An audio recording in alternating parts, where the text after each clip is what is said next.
Before we get on with the video, contrary to what the lying bastard's going to tell you in a couple of minutes, the bit that involves Thunderf00t is not going to be in the latter half of this video. It's just too long and unwieldy, so I've split it into two parts, into two separate videos, which I will set public at exactly the same moment. So that is the part that you desperately want to listen to, and there will be a link in the footnotes and you can go straight to part 2. Okay, on with the video. Okay, so I don't know if there's some kind of saying about it's a lot quicker to throw a cup of rice on the floor than it is to pick all the little grains up there. But if there isn't just such a saying, I think there ought to be, because it's quite appropriate actually to what I'm going to be doing here in this video today. Not that there's anything, I've got about 6 pages here of notes that I'm working from. Not that there's anything about actually picking up grains of rice. I'm not going to be chucking a mug of rice on the floor, at least that's not the plan. But what I am going to be doing is responding to a video that Thunderf00t had made, as I see it, wildly misleadingly titled, "Guilty of Rape Until Proven Innocent. Justice in the UK." And I suggest that this is one of these cases where it's going to take a lot longer. The video is going to take a lot longer to pick up all those grains, to pick up the damage that's been done, than it will have been to have caused the damage in the first place. So what I'm looking to achieve with this video, you may have noticed I've already made a very short response. Shortly after I saw Thunderf00t's video, 15 minutes after I saw it, I made a very quick response to him. And probably the quickest video response I've ever dashed off to anything, but that was the only chance I knew I was going to have to record anything. So what I want to do now, there's a bit more time, is to respond more fully, to flesh out the point that I'd made in that and add a few more points, but more importantly than that. And so what I'm going to do is I'm going to make that the second half of this video, is that there were a number of concerns that people left, okay?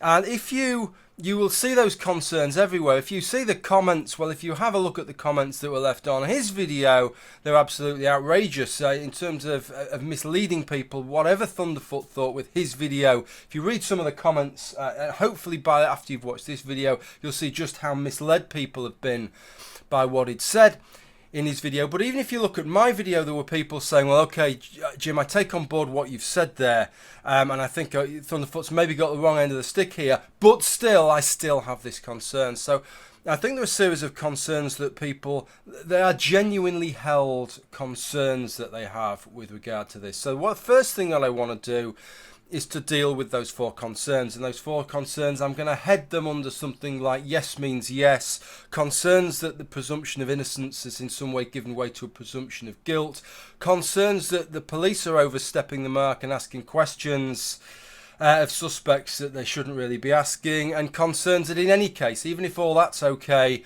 that clearly the Crown Prosecution Service has shown their hand and they are minded to prosecute as many men as they can, and they're now going to be discarding any standards that they may have had in regards to when they were prosecuting, and they're going to start taking men to court where there's no real possibility of winning the case. So those are the 4 concerns that I want to deal with first. Now, if all you're interested in is the juicy bit, then there's going to be a lot of notes, a lot of footnotes to this. There'll be links to everything that I show on here. And there will also be a sort of running list of where the different bits come up in the video below, so you can go straight to that. But what I will say is that some of the information I'll be using in the second half when I talk about Thunderf00t's video will refer to arguments that I've made in the first half. So if you don't watch the first half, you're not going to get all of those arguments. Now, before I actually get onto those concerns, there's 2 things that I want to deal with first. The first is perhaps quite an unusual request to make in a video, but it's kind of as you walk through the doorway of this video and take your shoes off there in the hallway, what I would ask you to do is to take off the baggage of, if you watched Thunderf00t's video, is just to put that to one side, right? And if you read the Daily Mail article, the very volatile, inflammatory Daily Mail article, and the very volatile, inflammatory language in the Telegraph article, is to put those things to one side. And the reason that I say that, I'm not asking you to discard any of those things, I'm just asking you to put them to one side. It chimes in with something that Richard Dawkins has said on numerous occasions with regard to religion, is that people have a tendency to believe that which they've heard first. And it's very, very true, especially when something really touches a nerve or where something gets you outraged, is that you've heard something, you're outraged by it, and that if somebody then just goes and pours a load of cold water on that and says, actually, there's nothing really to see here at all, it's just totally out of all proportion, that's a tough buy, right? So I almost feel as if by coming second, by talking second, I've got a higher bar. It's like being the challenger in a boxing match and I'm fighting the champ. And if it's a draw on points, then I've lost, sort of thing. So what I'm asking is if you could just leave that to one side before I've gone through the first half of the video, then pick those two things back up again, the articles and the Thunderf00t video, and try and evaluate the two side by side in terms of the strength of argument, strength of the case, and strength of the evidence that's provided in terms of looking at what the CPS, the Crown Prosecution Service, has said and setting that alongside the actual legal position within the United Kingdom. So that's what I would ask you to do. Now, the second thing that I'm going to do before getting onto those concerns is just to detail you what I think this is all about. Because it isn't clear, it's clearer from the news articles than it is from Thunderf00t's video what is going on here. Let me try and detail it for you as I understand it.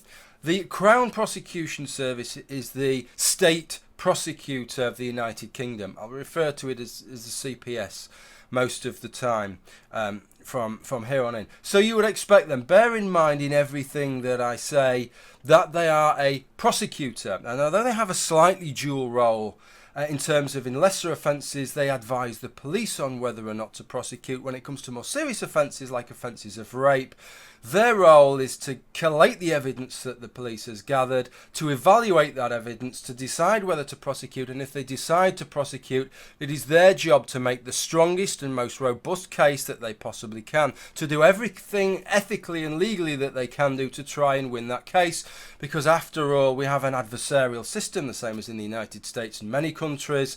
And the whole principle of that system is both that the prosecution and the defence will do their damnedest to make the most robust case that they can.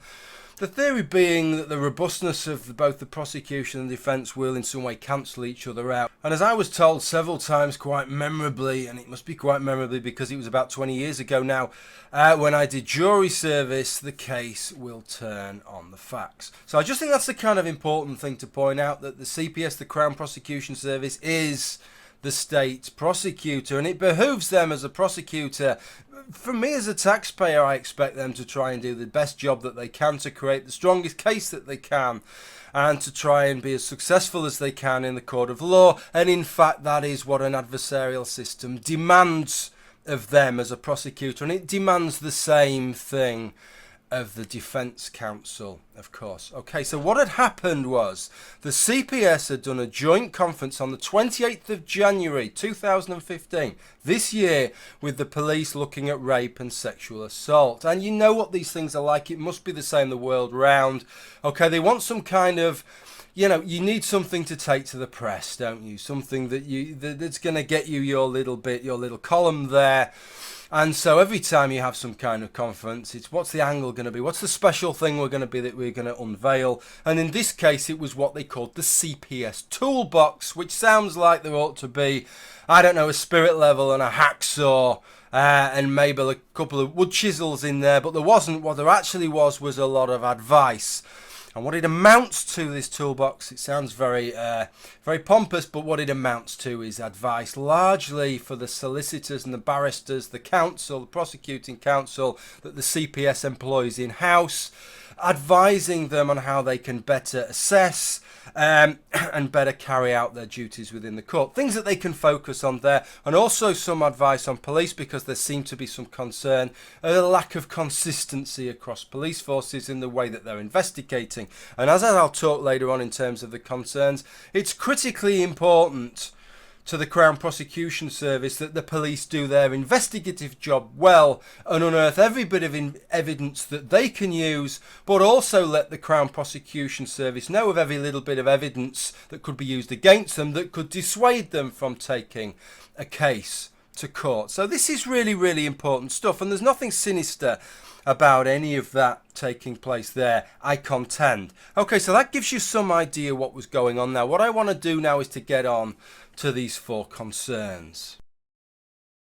So I've called this one Yes Means Yes, but if you read the actual wording of Alison Saunders, the Director of Public Prosecutions, what she actually says is these tools take us well beyond the old saying, no means no. It is now well established that many rape victims freeze rather than fight as a protective and coping mechanism. And that's what she's talking about, needing something positive, something more than simply being pushed away, being yelled at, or somebody shouting no, no, no in your face. That is what she's talking about. I think a lot of people are conflating things here with these odious prescriptive codes that are taking place, these ridiculous codes that are taking place on some US college campuses, which come under this sort of heading of yes means yes, affirmative consent, some of which are ridiculously prescriptive and require they're saying that consent has to be verbal, that consent to sex has to be verbal and has to be reiterated throughout the sexual process. And I'm going to call it a sexual process because that's pretty much what it's going to amount to. It kind of makes you not want to bother actually in the first place, I think, if you have to go down these kind of lines. It just kind of sucks all the enjoyment out of it, doesn't it, and all the spontaneity out of it. And I'm on board with that, right? And I am on board with that. And I know that this is something that Thunderf00t has talked about in the past, because he appreciates, as most of us do, just how important to human conversation and communication, non-verbal lines of communication, especially when you have something like sex. When you're having sex with somebody for the first time, sometimes it's a bit of a cagey situation. Even if you're both keen, you're not quite sure that the other person's as keen as you are, and you don't want to kind of overstep the mark. That's why people say about, are you going to come back to my house for a coffee? Because they don't want to say, do you want to come back to my house for sex? Because A, it sounds a little bit too forward, and two, if you've misread the situation, how embarrassing that is. Whereas if you just edge towards it, right, then nobody loses too much face. But that requires quite a lot of nuanced and complex reading of one another, and that is what most reasonable, rational-minded, decent people do. And these codes in the US colleges do not account for that. But the UK law is the very opposite. It's the very antithesis of that. It's just it's manna from heaven from people who say that non-verbal communication has to be allowed. And that is the tragic thing with this. So when we're talking about no means no, don't view it in terms of the kind of rhetoric that's been used on US colleges. It means entirely different.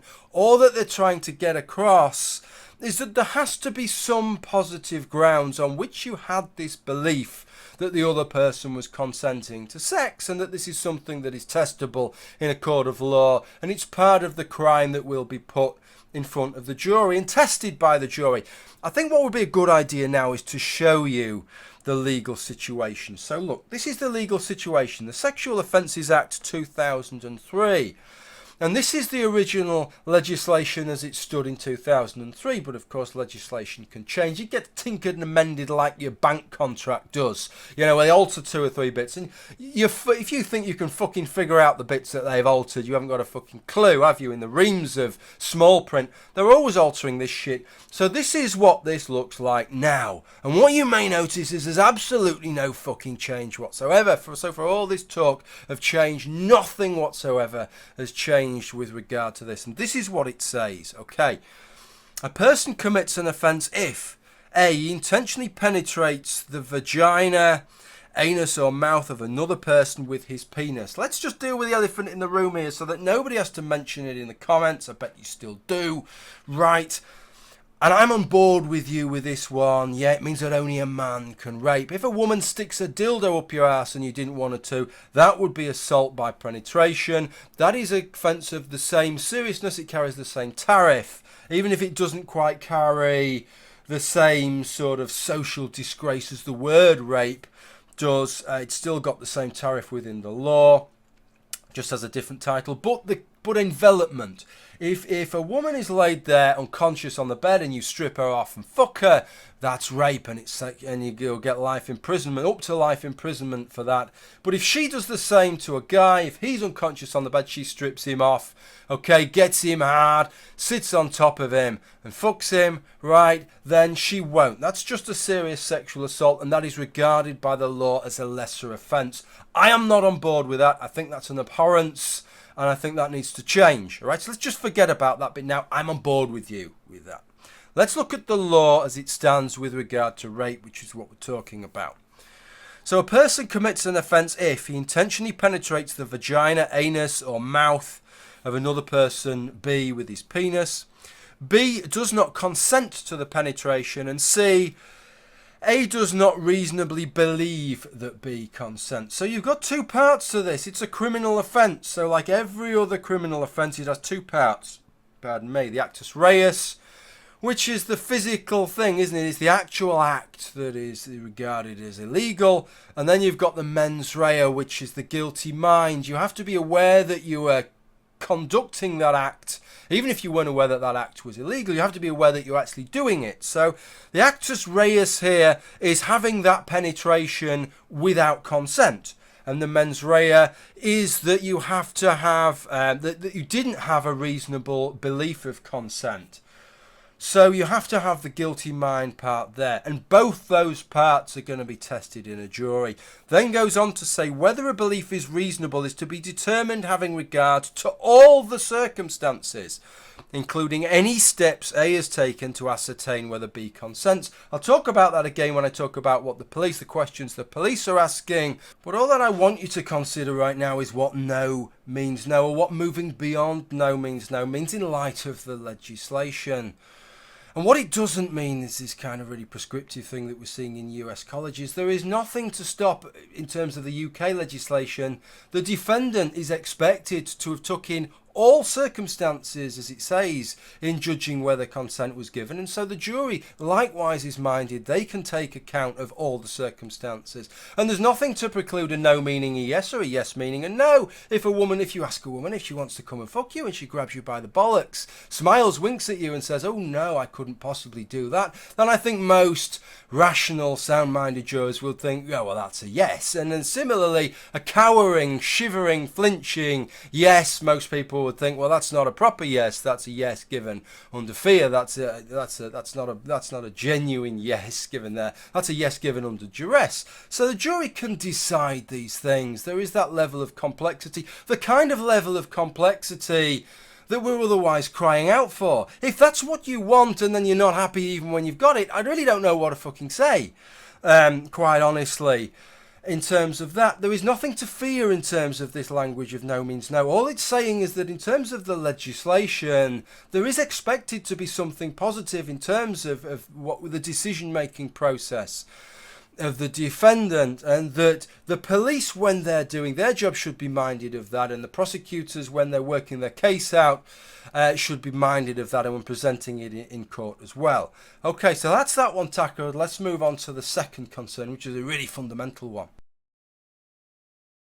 So the second concern was a pretty fundamental one, which was that the presumption of innocence has in some way given way to a presumption of guilt. It's what Thunderf00t had in his title to his video, Guilty of Rape Until Proven Innocent. And it was one of these things where in my video, even when I said that this is not the case, people say, okay, Jim, I kind of take that on board. But still, the presumption of innocence has given way until the presumption of guilt. And there is really no way in which this stands up to scrutiny whatsoever. So let me outline how this works here.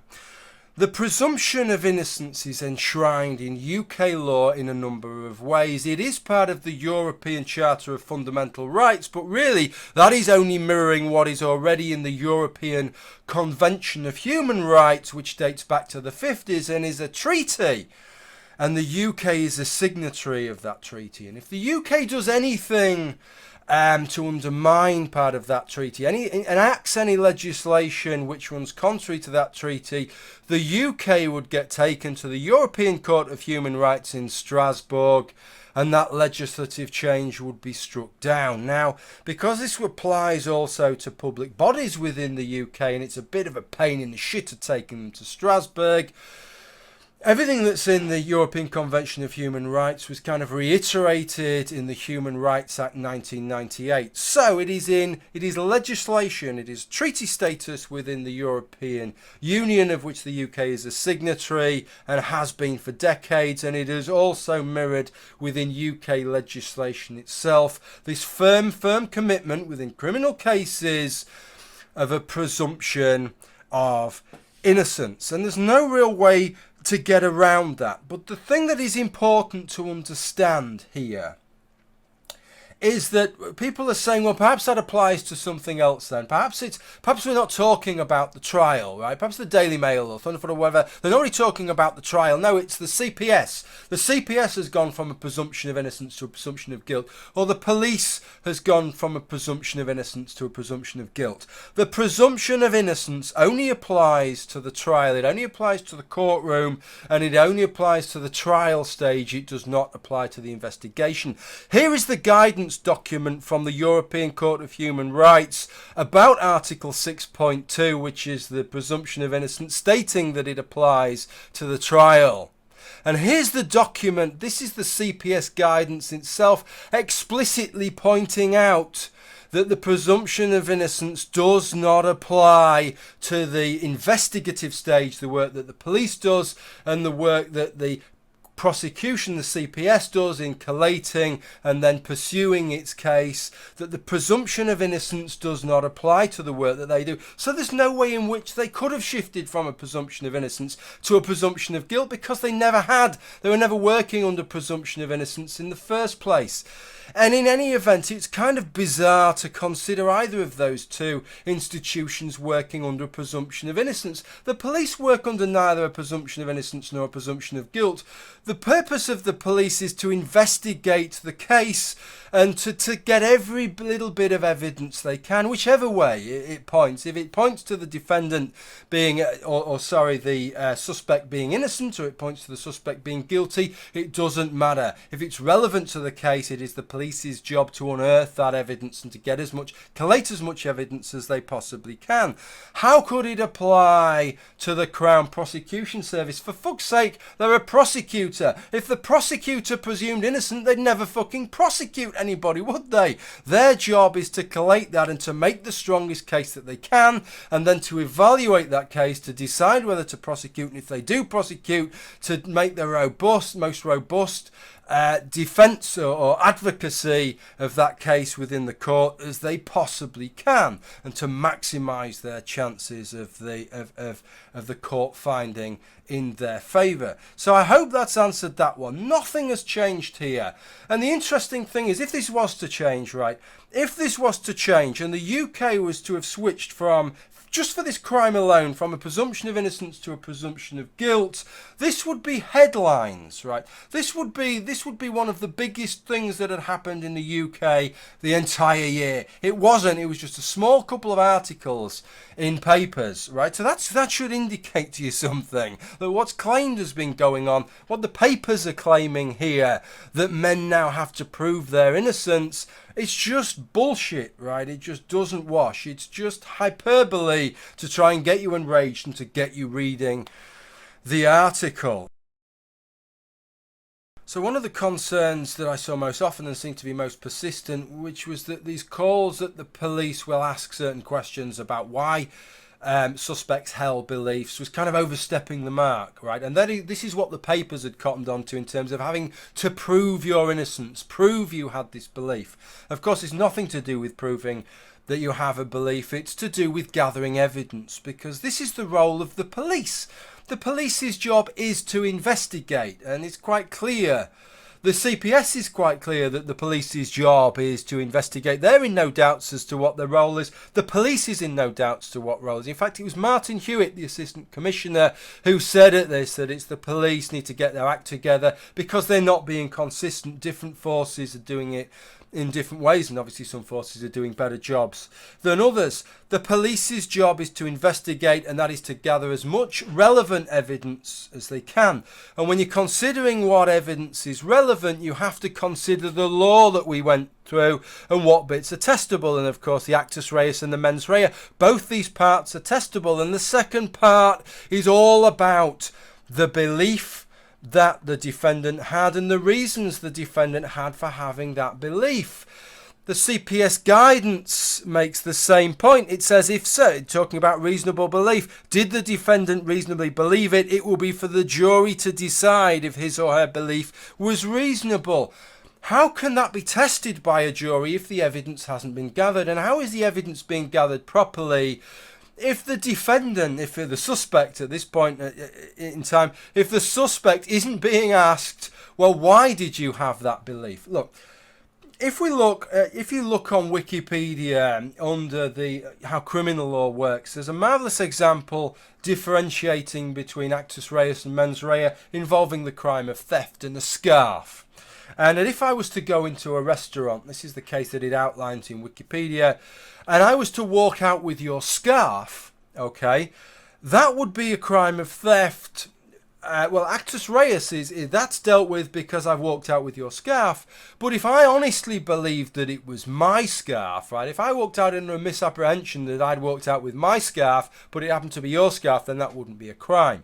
But imagine the police investigating that, and they find me and they apprehend me, and it's all agreed. Oh my God, yeah, this is this person's scarf you walked out with, and I say to them, oh shit, yes, so it is. I thought it was my scarf. If I'd known it was their scarf, I wouldn't have took it, but I honestly thought it was my scarf. Would anybody honestly think the police were doing their duty properly if the police just said, okay, we won't ask any more questions there?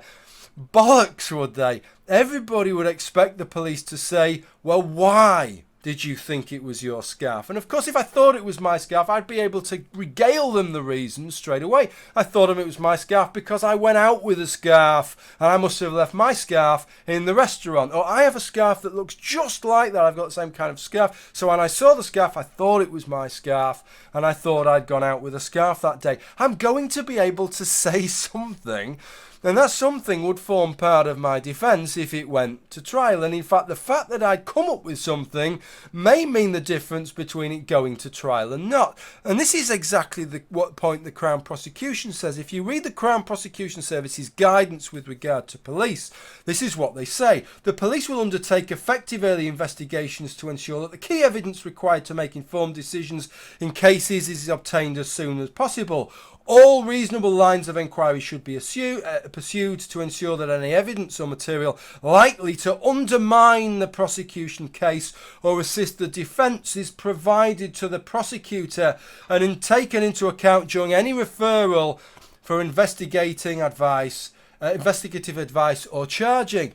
This is the thing. When the police are asking you these questions, it's not just to try and screw you over.